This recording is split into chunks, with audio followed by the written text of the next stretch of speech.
Hi, I'm Alex Smith, and this is my personal history project. Today, I'm going to talk to you about the social, cultural, economic, and political aspects of my life, as well as my favorite time period in history that we discussed this year in class. Now let's get started, so sit back, relax, and try not to snore too loud. I'm sure some kids are trying to listen, or at least Hoffpauir. Before we begin, let me tell you a little about myself.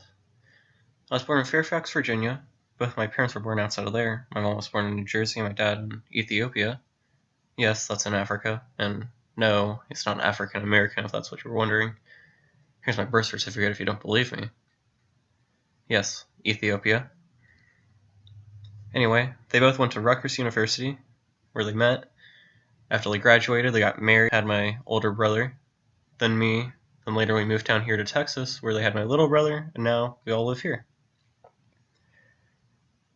At Ranch, I ran cross country and track. I also played baseball until I had my shoulder surgery last fall. But that's going well, and well, that's pretty much me. So let's get back to the video. Over my life, there's been a lot of different social aspects that affected how I am today, but I'm only going to talk to you about the main three. Those are my family, my friends, and the sports that I've played. So let's begin with my family. Really, my family's the biggest part of my life. They're around me all the time. I see them every day, you know. But we're pretty close. Of course, we're so close. We're always fighting. That's fun, I guess you could say. We always have all these big fights because I have my two brothers. Turn into brawls. We always have this alliance. Me and my little brother versus my older brother because, he's bigger than us. But, our parents have to come in and cut our conflict short because, they're in charge. But whatever. Who needs them? There's fights. But anyway, the fights aren't bad, but we're still close together in a family sort of way. But I love my family, in that I want to kill you kind of way. The second aspect I want to talk about is my friends. They're a huge part of my life. They show me where I need to go, where I need to be, how I need to act, and they've put me on some unforgettable adventures. Of course, there's some that I'd like to forget. Don't get me wrong. But they're great people. They're great to be with, and I wouldn't be where I am today without them. The last aspect I want to talk about is the sports that I've played. Both my first two examples come into play here, as most of my friends are from the sports that I've played, and I look at most of them as my second family. But the sports have given me a lifetime of experiences, and I've learned so many life lessons through it. I know that without the sports, I wouldn't know how to be a leader, commit to anything that I do, and, well, I put in so much work, and it's nice to see that pay off.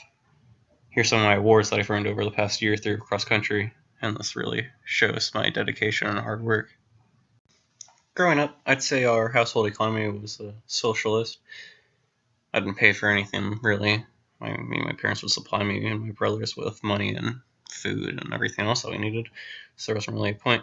My father worked as a project manager, so he supplied our family with a good amount of money, allowing us to get with the newest technology, as long as we didn't overspend on anything else. When it comes to money, I guess I'm not a big spender. I save most of my money. I don't have a job, so I don't have that much money to spend. So I try to save it all up and then spend it on something when I really need it, or if I have something that I really want. I don't really like to throw my money away or just put it out there, because money's pretty valuable, to me at least. I don't know. I guess you guys might just, whatever, money. But yeah, that's kind of how I feel about my economic situation. In my family, my parents' role is king and queen of sorts, making me and my brother as part of their empire. I guess you could say that my parents' role is kind of like in a limited monarchy, because they're in charge of over what we do, but I mean, we do have a little say. I guess a kind of little say. We don't really do anything. It's kind of, hey, where do you want to eat? Okay, we're not going there. Okay, sounds good. Thanks for asking, that's kind of how it goes. I don't really care about our point of view, but that's fine because they pay for the house, they let us stay here, they can rule us. It's fine. Now, my parents aren't very strict when it comes to me and my brothers, but they do give us a couple rules that we have to follow, like our curfew. We have to be home at a certain time. We have chores that we have to do. We can't go around just breaking people's houses. Normal rules. But I mean, they definitely give us a lot of freedom. I mean, some of the rules can be annoying because they kind of cut into our social life, but that's fine. I can live with it. Now, here's the part that I'm sure you've all been waiting for. History. We've covered a countless number of topics over the year, and, well, the one I felt most closely related to is World War II. It also interests me the most. You see, I've had a couple great-grandparents fight in the war, and I have all these old relics, I guess you could say, of stuff that they got from the war, and it's nice to look back, and now that I have experienced and learned more about the war, I can really understand like what these were used for and how they relate to me in my life. So it's cool to look back at them. Well, that's going to wrap up my presentation. I want to thank you all for listening to me as I rambled on about my life and everything that's affected me over the years. Thank you for listening, and I hope you liked it.